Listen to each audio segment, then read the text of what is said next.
Oke, baik. Selamat datang di sesi aljabar kalkulus. Nah, kita akan membahas aljabar kalkulus setelah kita mempelajari sebelumnya itu aljabar matriks. Ya.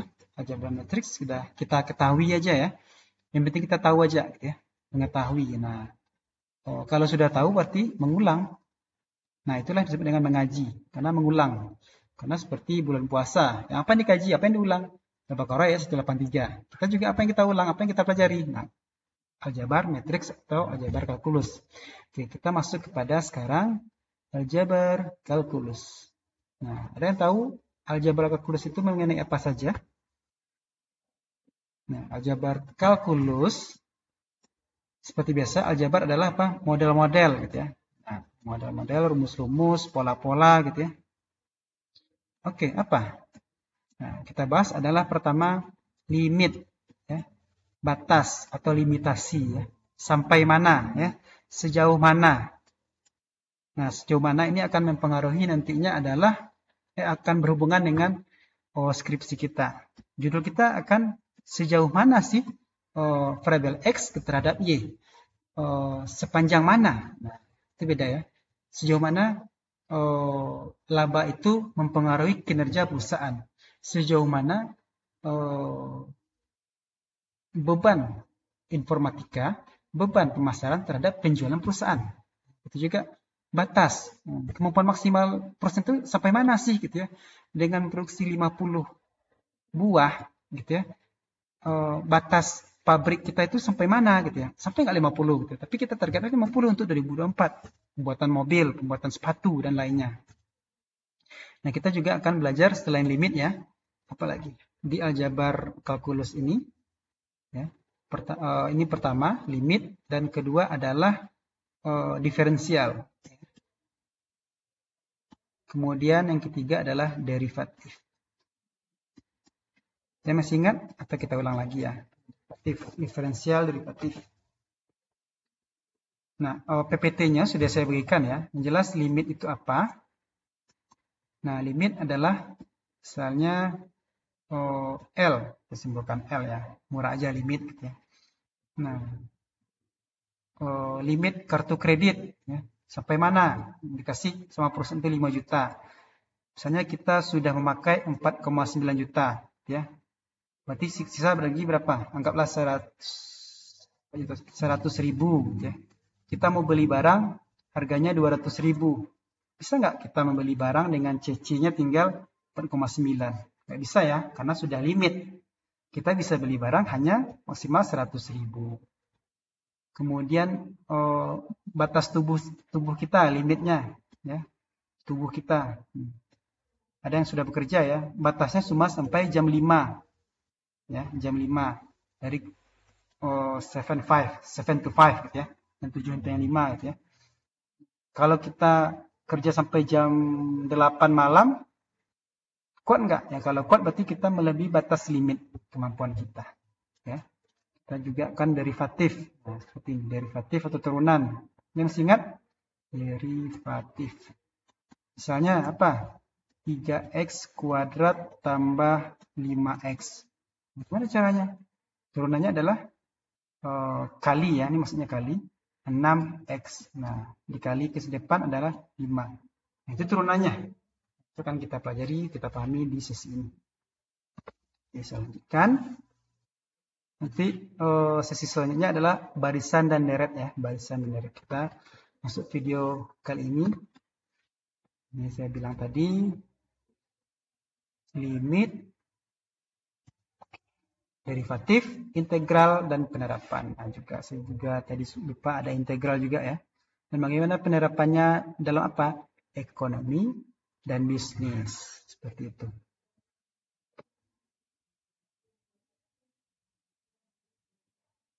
Nah, maksud dasarnya telah saya jelaskan tadi. Ini misalnya limit pinjol ya, sekarang lagi aja pinjol. Kartu debit dan kredit. Apa beda sih kartu debit dan kredit? Apa? Ada yang tahu? Kredit itu haram, bukan ya? Kredit itu kartu yang belum ada, uang kita nggak ada, tapi dibayarkan oleh bank terlebih dahulu. Kalau debit Uang kita sudah ada. Nah, uang kita itu yang akan minus berkurang. Itu bedanya ya. Ini bisa dibaca aja ya. Tapi dalam matematika mendekati atau nilai pendekatan. Mendekati gitu ya. Nah, ini sharing ya. Dalam studi ekonomi ya. Ekonomi itu ilmu yang sifatnya cerita-cerita atau kualitatif menjadi kuantitatif. Ya. Misalnya cerita seperti ini, masalah ekonomi tidak mungkin mencapai suatu harga yang ideal, tetapi hanya mendekati harga tersebut. Ya. Atau ceteris paribus. Misalnya gini, jika harga naik, permintaan kuantitas penjualan akan turun. Ceteris paribus. Artinya apa? Ini hukumnya hanya ada dua variabel. Tapi bisa jadi variabelnya apa lagi? Gitu ya. Ada perang. Pasti harga berapapun harga naik, kuantiti akan naik. Misalnya air gitu ya. Harganya pertama sebelum perang 1.000, setelah perang 10.000, atau waktu gempa. Ya. Variabel gempa, variabel bisa jadi orang akan tetap membeli karena dia haus gitu ya. Walaupun uangnya itu ada sebelumnya untuk disimpan saja, tapi karena perang, kondisi apapun, tetap dibelinya. Jadi kuantitinya tetap naik. Profit maksimum yang bisa diperoleh untuk suatu komoditas. Nah, profit maksimum itu berapa sih gitu ya? Nah, tidak tahu, makanya ada limitnya ya. Ini misalnya ditargetkan 1.000. Pas nggak angkanya mencapai 1.000? Enggak ya. Bisa jadi 1.100, bisa jadi 950 ya penjualannya. Kemudian kekuatan maksimum dari suatu serat tekstil ya. Misalnya kekuatannya adalah 10. Tapi pernah nggak sampai ke angka 10? Nggak pernah ya. Misalnya 9,5 gitu ya. 10. Kemudian apa lagi? Risiko minimum dari suatu investasi gitu ya. Jadi mata kuliah ke depannya manajemen keuangan gitu ya. Atau teori portofolio dengan saya nantinya tentang saham-saham akan menemukan risiko. Risikonya berapa sih? 5% ya. Tapi pernah nggak mencapai angka pas di 5%? Nggak pernah. Misalnya akan ada 4,9, 4,8 gitu ya, atau 5,1 dan sebagainya. Dan masa pakai maksimum masa tetap ya, misalnya 5 tahun. Sampai nggak 5 tahun mobil itu? Bisa jadi nggak sampai mungkin ya, karena dipakai, disimpan. Karena suatu yang disimpan itu kalau nggak dipakai nggak panas gitu ya, nggak akan rusak dan sebagainya. Tepat itu tidak ada ya. Jadi dalam ekonomi itu diperlukan sekali ilmu limit ini ya. Seperti itu. Karena ilmu yang sifatnya kualitatif tadi, yang sebuah cerita, dijadikan kuantitatif tidak akan pernah tepat seperti ilmu matematika atau fisika atau kimia. Tapi bisa nggak dikuantitatifkan, dihitungkan? Bisa. Ya, makanya kita belajar matematika ekonomi untuk mengetahui sebuah cerita menjadi sebuah rumus-rumus pola-pola. Dan begitu juga harga saham, ya itu kan pola-pola karena ada sesuatu jual beli gitu ya. Tapi bisa nggak kita tren sekarang ini harga kita beli nih, tahun depan akan naik. Itu sebuah pola, sebuah model. Nah, kita jadikan pendekatan-pendekatan yang model-model seperti derivatif, jabar, kalkulus, dan sebagainya. Itu akan kaitannya seperti itu. Nah, konsep limit dulu ya. Konsep limit pada suatu fungsi mengabarkan seberapa jauh ya. Ini saya bilang tadi, seberapa jauh, sejauh mana gitu ya. Fungsi X mempengaruhi Y. Sejauh mana Y mempengaruhi X. Tepat enggak menjadi 5 ya? Belum tentu. Jadi kuranglah di sana. Jadi terus-menerus mendekati itu dibaca dengan limit atau batas. Nah, ada 3 konsep atau 3 elemen yang harus kita ketahui dalam limit ini. Ada variabel bebas, nah ini saya bilang tadi X. Independen ya. Karena ini akan selalu kita bahas sampai semester 8 nantinya. Y sama dengan A tambah BX gitu ya. Nah, ini rumus sakti nih. Karena selalu dipakai. Nah, variabel dependen terikat Y gitu ya. Kemudian ada fungsi X Nah, fungsi kita sudah belajar ya sesi sebelumnya, dan dan konstanta ya, y a tambah bx. Nah, b ini konstanta, x ini variabel x, b ini apa? Apa istilahnya? Saya lupa. Nanti saya ulang lagi ya. Konstanta itu b ya, dan dan l kita singkat dengan limit.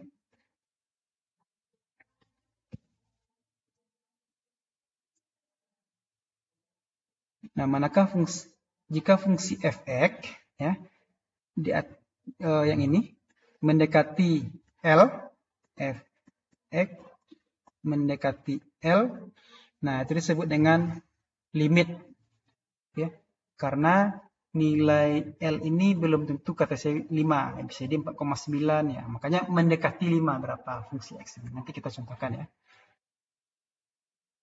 Nah, maka notasinya akan seperti ini ya. Fungsi X menuju A. X-nya berapa? Bisa 3, bisa 2, bisa 1, bisa minus 1, bisa 0, dan sebagainya. Dan menuju A. A-nya bisa jadi kita inginnya 5 tadi kan. Oke, kita contohkan seperti ini. Bisa dibaca aja ya. Saya cepatkan aja. Nah, ini. Contohnya fx adalah x pangkat 2 minus 1 atau kurang 1 per x minus 1. Atau x kurang 1. Boleh ya saya bilang x minus 1, boleh sama aja ya. Fungsi di atas tidak terdefinisi di x1 saja ya. Karena titik tersebut atau fungsi x, nah fungsi x ini, maksudnya x ini bisa kita isi dengan 1, 2, 3 nanti ya. Jadi pikiran kita adalah x ini banyak loh gitu ya. Bisa 1, 2, 3, sampai 10, sampai 100, sampai 1000, sampai berapapun. Dan berbentuk 0 per 0. Oke. Tapi kita masih bisa menentukan nilai fx ketika x, yang 1 ini, 2 ini, 3 tadi, mendekati atau menuju 1. Ya. Oke, seperti apa? Sehingga dapat ditulis menjadi x menuju 1. Nah, x menuju 1 ini dengan fungsi ini, maka kita sebut dengan limit x1. Oke. Bisa enggak limit atau lib x2? Bisa. X menuju 2. Nah, maksudnya apa lagi nih? Limit x3 atau x menuju 3. Berarti kita intinya dengan rumus ini, kita mencari x ini sampai enggak tepat ke nilai 3 ini. Okay. Menuju ke sana. Seberapa jauh rumus ini, nah ini model ini mampu menuju 3. Mampu menuju 1 angkanya. Oke, menuju dulu ya. Ini pikiran dasar dulu, menuju. Kita mendekati. Oke.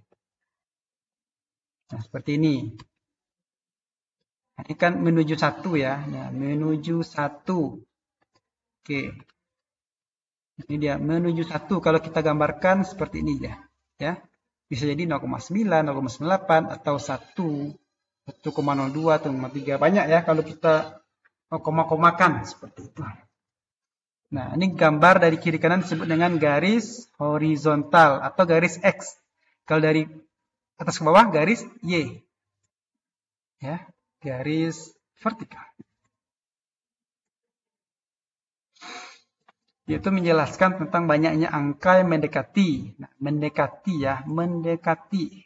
Dari kiri ke kanan atau kanan ke kiri. Ya, dari sisi kiri. Nah, ini sisi kiri nih.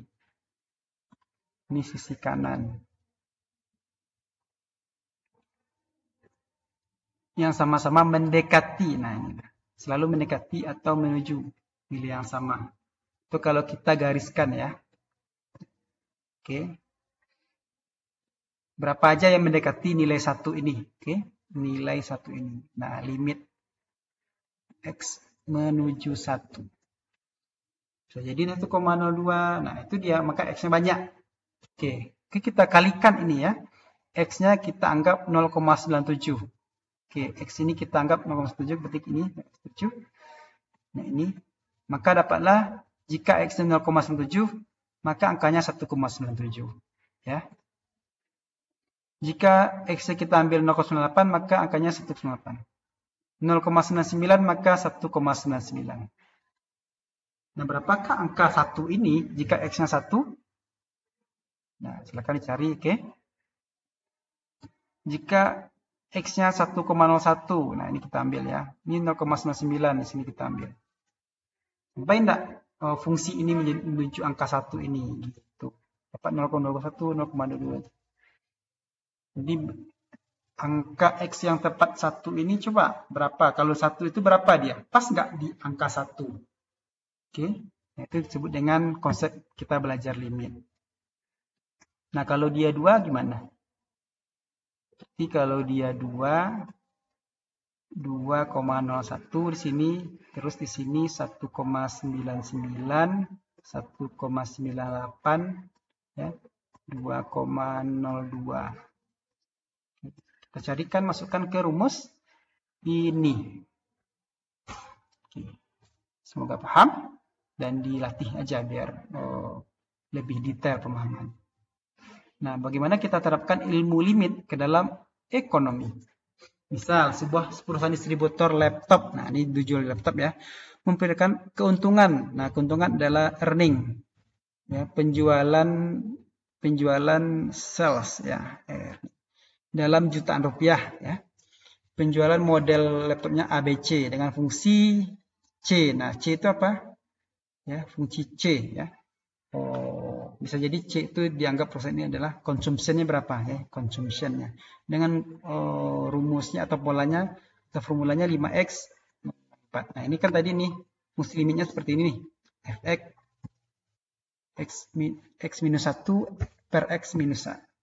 X pangkat 2 minus 1 x minus 1. Ini fungsi C yaitu 5x kurang 0,004 x pangkat 2.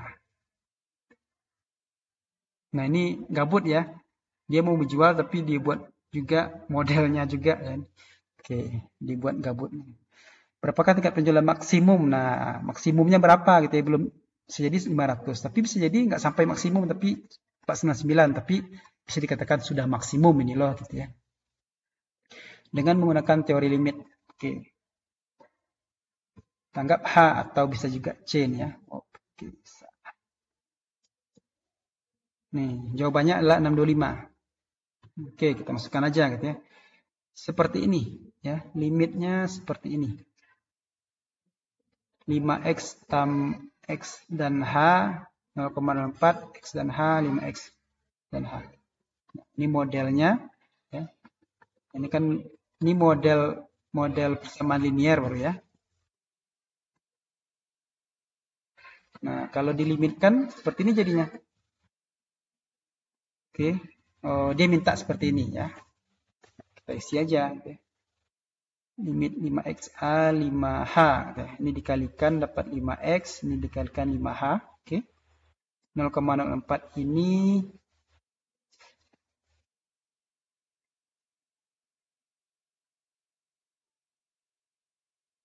x-nya adalah, nah, berarti ini adalah, ini dia.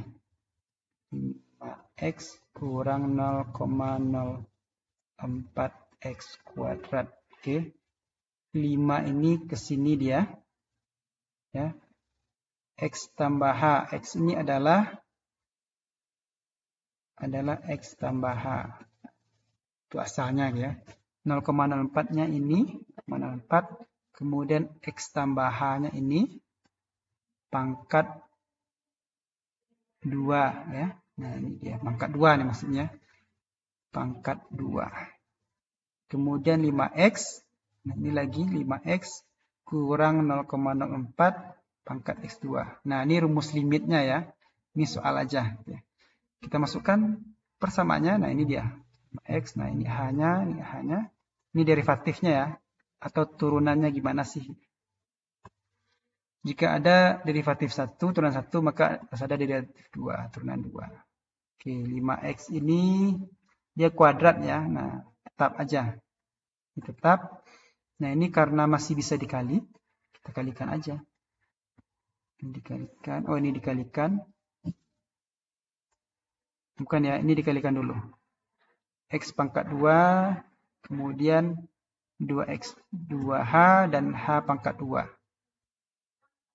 Nah, ini dikeluarkan dulu ya. Matematika. Waktu SMA, nggak salah.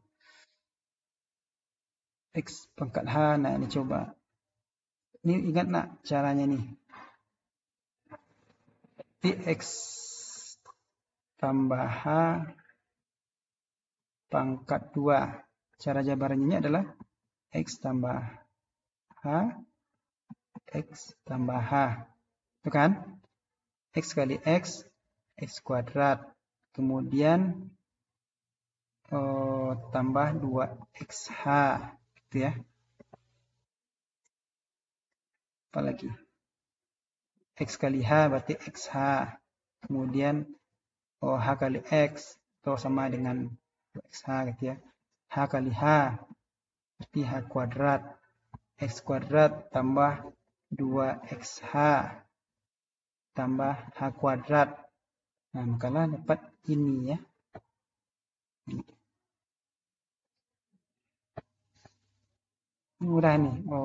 Pengulangan aja gitu ya. Nah, ini tetap dipakai turunannya gitu ya. Oke, dapatlah angkanya 5,008,004H. Diulang aja lagi ya. Kalau saya jelaskan semuanya, banyak kali videonya. Coba aja di rumah gitu ya. Nah, dapatlah 5 tambah 008 dan X-nya 625. Mana caranya? X bagi 5,0,008. Coba cari.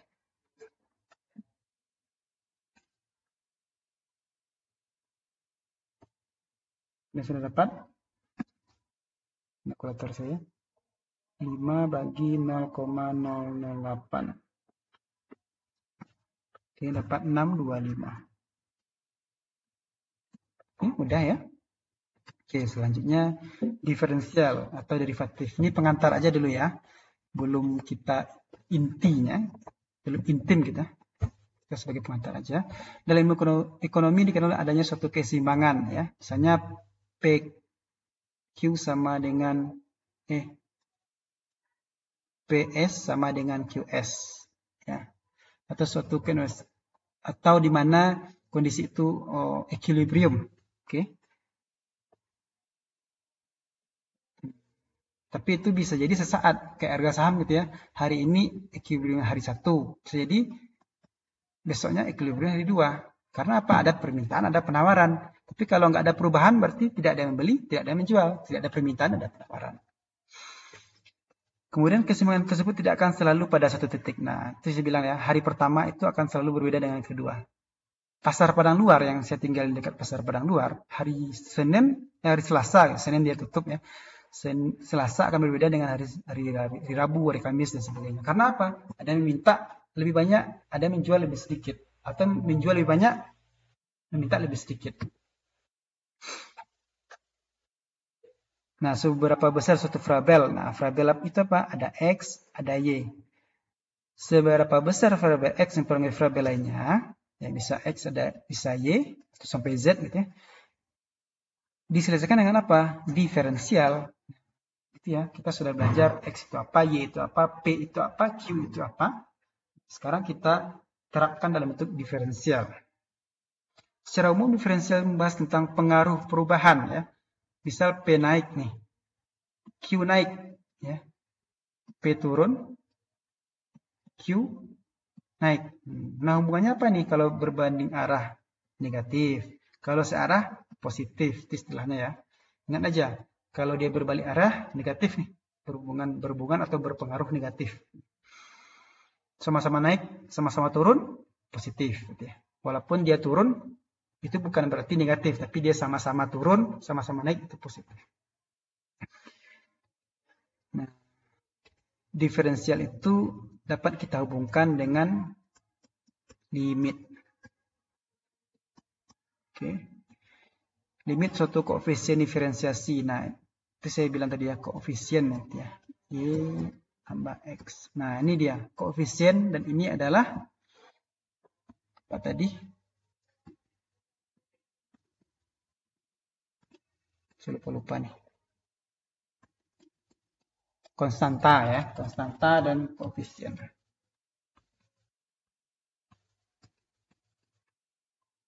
Si A ini laki-laki, nama si A ini siapa? Nah itu kita kasih nama ya, jadi nggak susah. Nanti kayak saya bilang A ini konstanta, B ini koefisien, nanti lupa yang mana A, yang mana B. Gitu.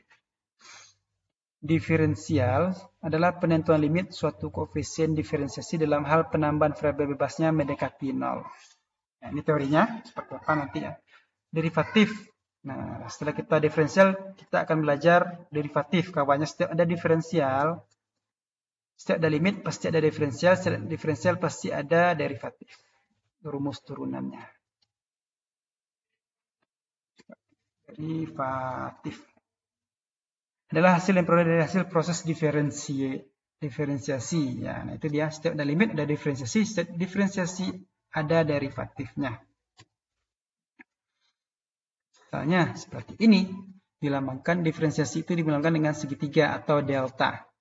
Mencerminkan tingkat perubahan rata-rata variabel terikat Y terhadap variabel X. Nah, Y selalu di atas dan X pembilang. Nah, di bawah apa? Penyebut.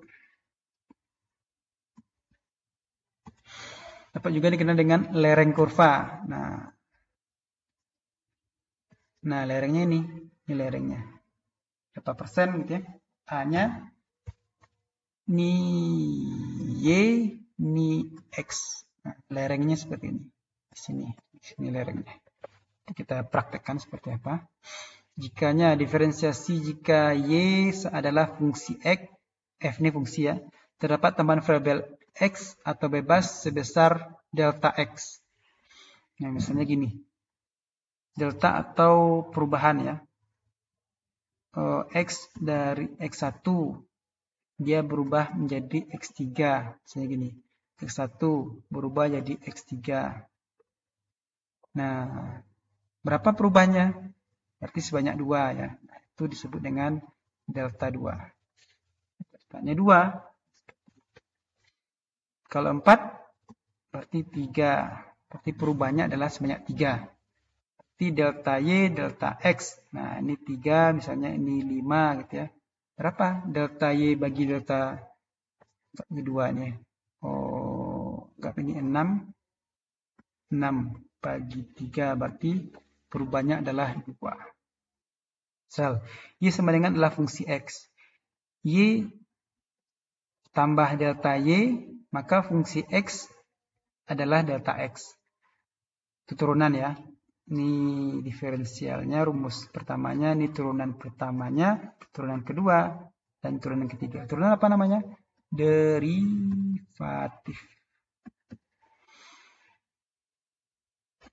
Ini rumus umumnya. Kemudian diturunkan seperti ini. Oke.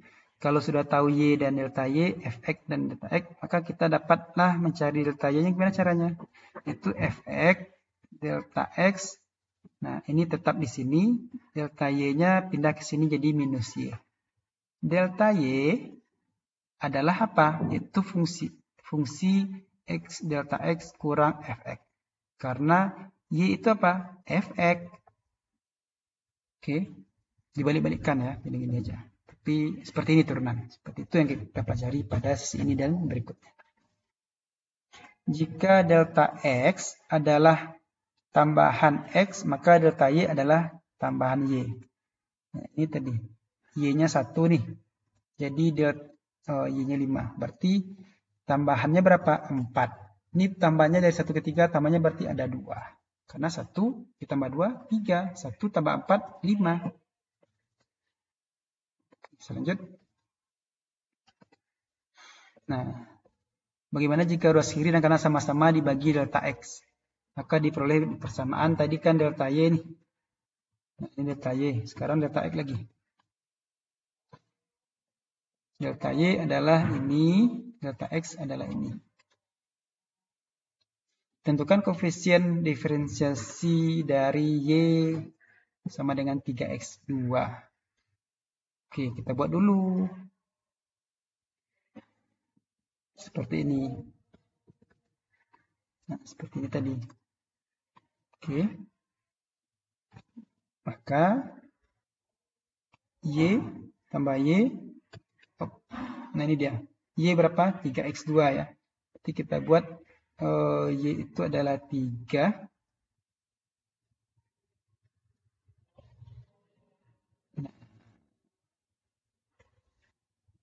Umumnya seperti ini jadinya. Oke, kita turunkan ya. 3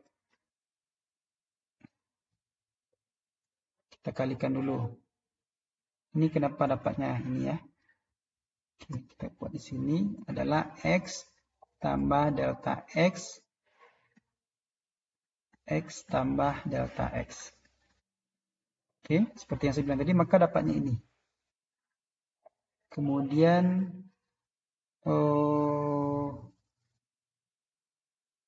delta Y ini adalah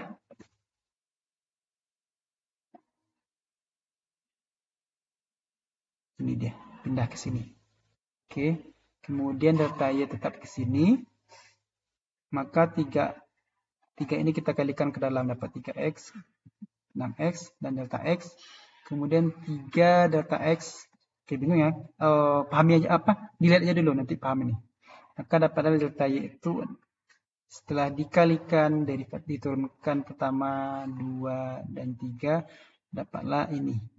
Delta Y 6X, delta X tambah 3 delta X pangkat 2.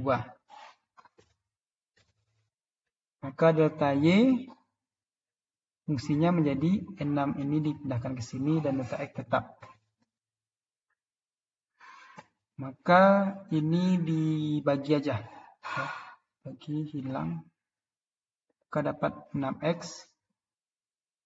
Ini tinggal lagi ini. Ini hilang ya karena dibagi dan dibagi.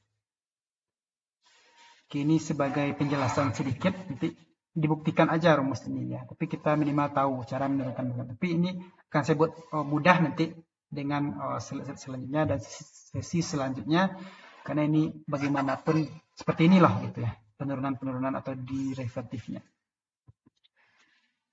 Nah, kaidahnya, aturan-aturannya, hakikat derivatif dan diferensial itu apa gitu ya. Kita bahas pada sesi selanjutnya. 12 dan 13 ya. Sekarang sesi 7, 8, 9 ya. Ini pengenalan aja sih gitu ya. Kerumitannya enggak, nanti akan mudah ya. Gimana cara dapat ini ya, kita dapat ini, dapat itu, atas, bawah, seperti apa. Oke, selanjutkan. Nah, akan kita pahami lanjut di sesi 12, 13. Ini sebagai apa? Saya bilang sebagai pengantar. Nah, kemudian konsep terakhir adalah integral. Nanti kita akan terapkan dalam ekonomi dan bisnis. Integral adalah kebalikan dari diferensiasi tadi. Ya, tadi kita belajar limit dulu, kemudian diferensiasi, diferensial, kemudian derivatif kita turunkan. Kemudian kebalikannya dari derivatif menuju diferensial disebut dengan integral atau rumusnya seperti ini.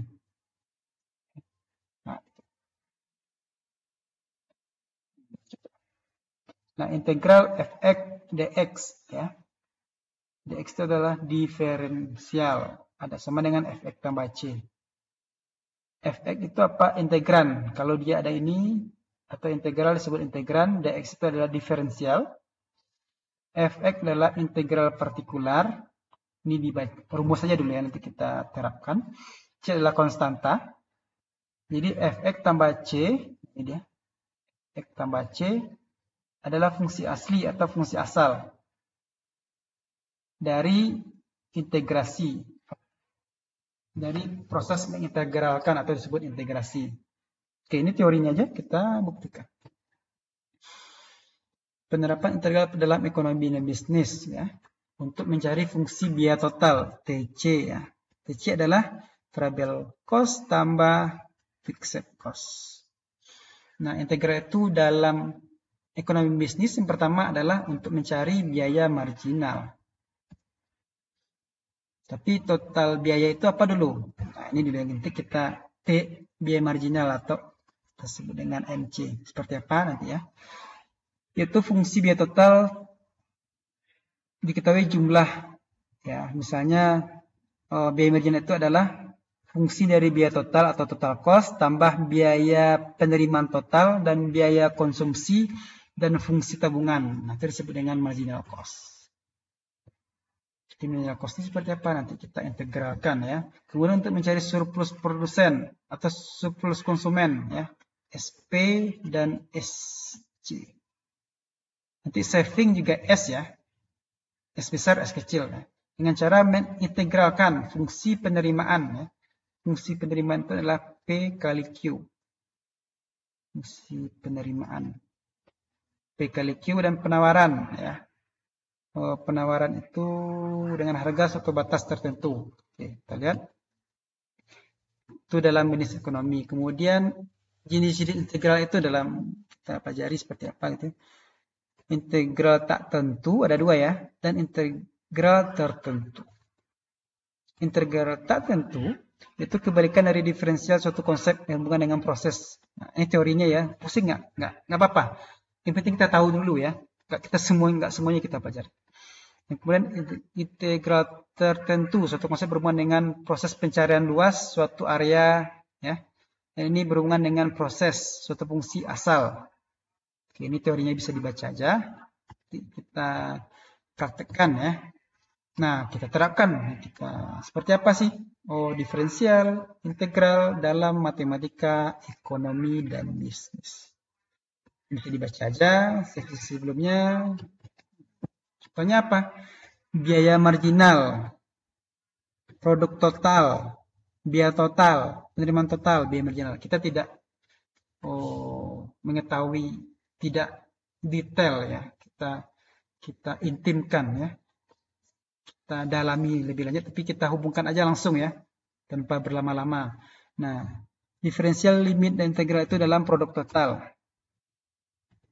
Nah, ini dia.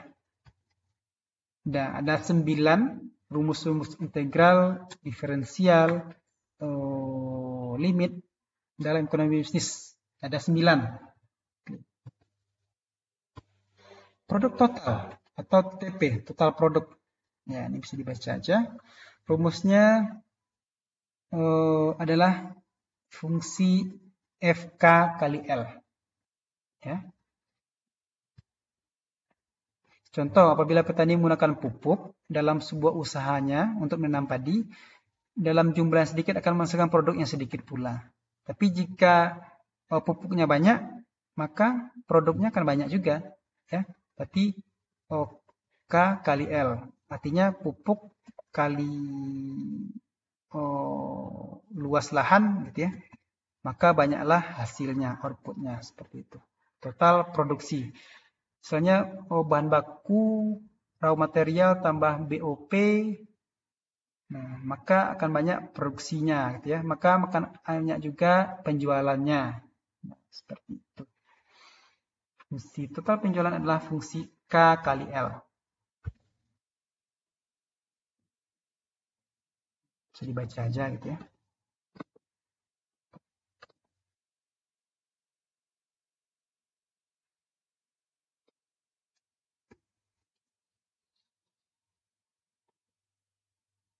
Kemudian total cost ya. Tadi saya bilang total cost itu sama dengan FC tambah VC.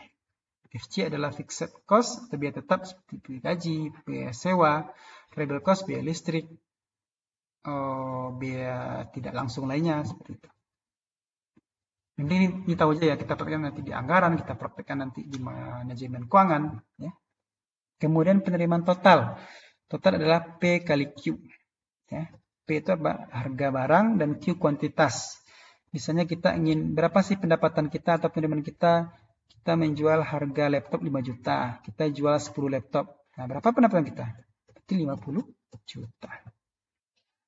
Keuntungannya gimana? Keuntungan adalah total P kali Q ini kan dapat 50 juta nih. Berapakah total cost kita? Misal total cost kita biaya pemasaran, biaya gaji dapatlah 40 juta. Maka earningnya adalah TR tadi, total revenue, total pendapatan, kurang total cost. 50 juta, kurang 40, maka earning kita dapatnya 10 juta. Oke, udah ya. Kemudian biaya marginal. Apa itu biaya marginal? Nah, ini adalah turunan dari TC ya. Turunan dari TC. Nah, variabel atau komponennya apa aja? Ada MC, MR, dan MP. Nah, ini dia marginal cost. Ini disebut dengan turunan 1. Dia adalah turunan dari TC. Ya. TC adalah FC tambah VC. Ini diferensial ya. Kita turunkan. Nah, turunkan disebut dengan turunan 1 atau derivatifnya adalah TC. Kita kasih tanda petik DTC atau bagi DQ. TC adalah Nah, TC rumusnya ini. Nah, kita marginal cost-kan. Jadi disebut dengan turunan 2. Nah, seperti ini. TC adalah 42Q tambah Q kuadrat. Maka kalau kita turunkan ini hilang. Oke. Ini kali ke bawah jadi 2. Kali ke bawah, kali ke depan ya. Nah, ini kali ke depan dapatlah 2Q. Jadi ini hilang. Dan ini pangkat 1 maksudnya. Pangkat 1 hilang. Maka MC jadinya ya. MC adalah turunan dari TC.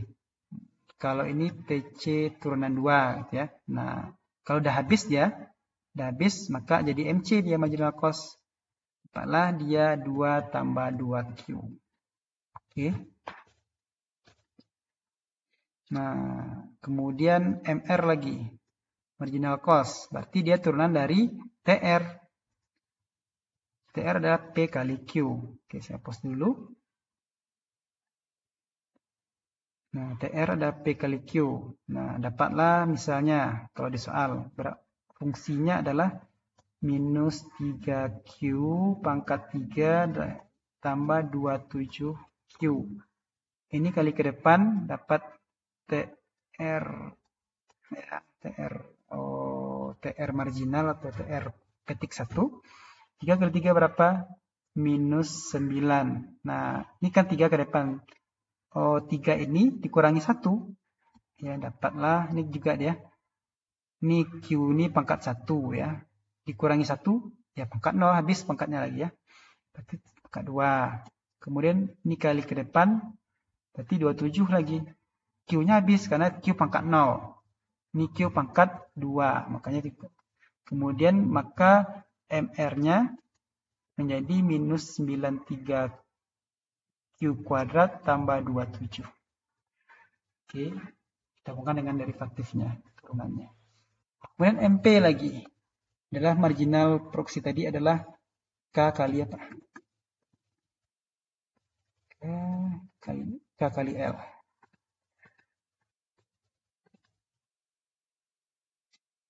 Nah, fungsinya adalah ini.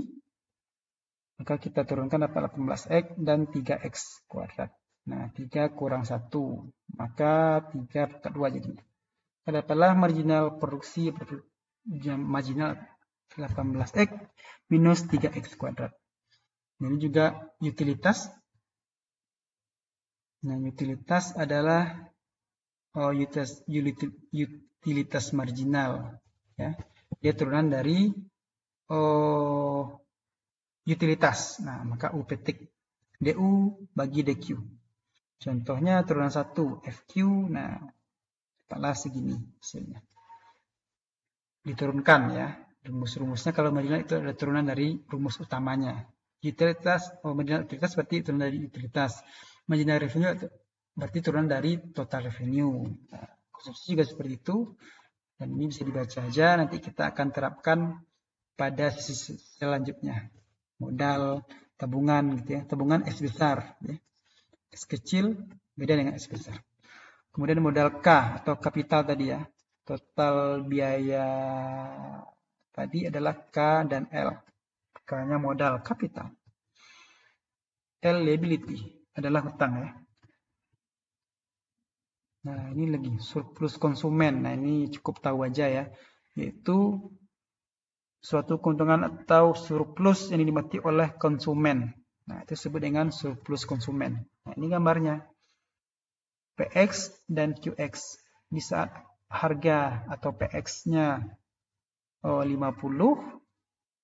maka QX-nya 100.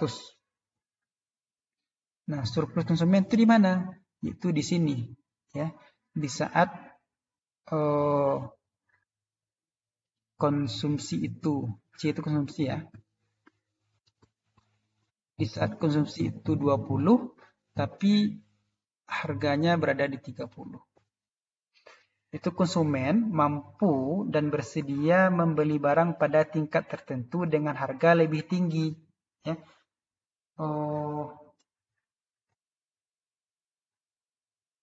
Konsumsi rata-rata itu 20, tapi dia mampu membeli harga 30 atau 40.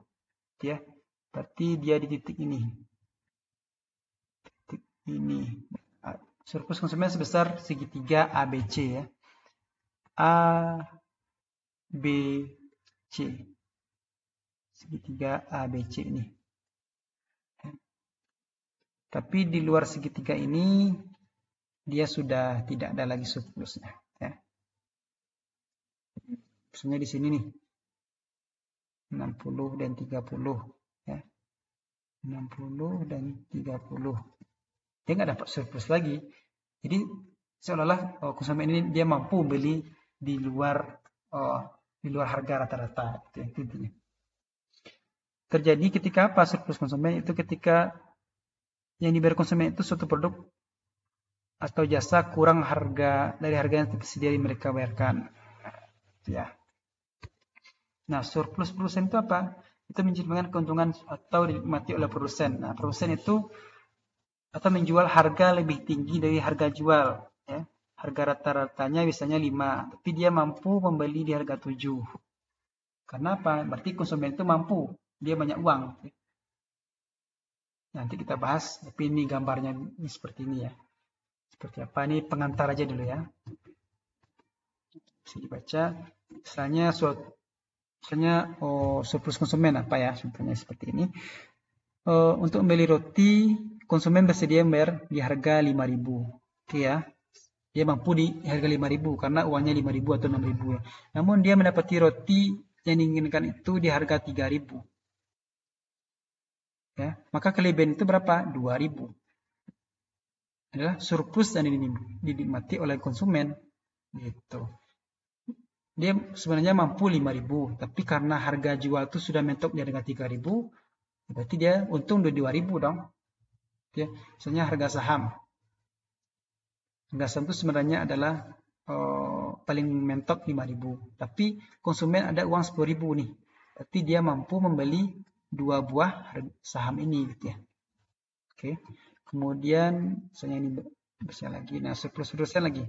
Perusahaan A bersedia menjual motor A, ukuran baru ada 12 juta. Ternyata laku terjual 14 juta. Maka surplusnya adalah 2 juta. Karena konsumen, pokoknya misalnya gini, Yamaha membuat produksi Yamaha Mio gitu ya. Dia, ya oke lah kita jual 12 juta karena kita sudah untung 8 juta mungkin ya. Karena pokoknya 4 juta gitu ya. Tapi konsumen mampu beli harga 14 juta. Mungkin di kampung-kampung gitu, di mana-mana gitu ya. Nah, seperti itu. Oke, itu saja untuk sesi ini. Semoga bermanfaat. Sampai jumpa di video